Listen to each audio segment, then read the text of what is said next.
Hello po, magandang araw sa iyo, Mami Jessa. Salamat sa iyong tanong. Makakatulong ito sa iba natin mga kamamis.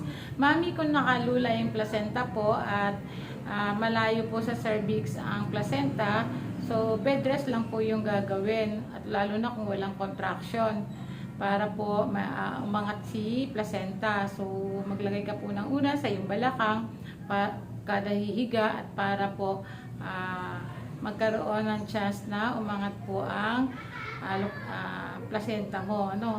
So pero kung meron kang contraction, regular contraction at nasa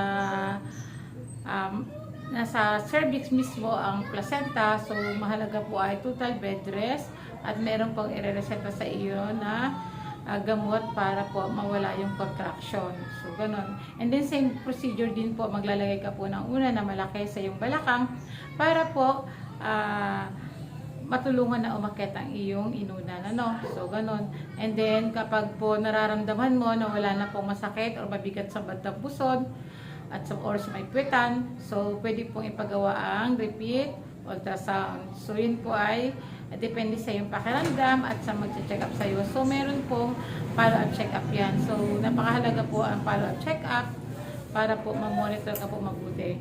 At saka bibigyan ka po ng tips niyan kung ano pa yung mga pwede mong gawin, ha. So ganun lang, Mami. Salamat.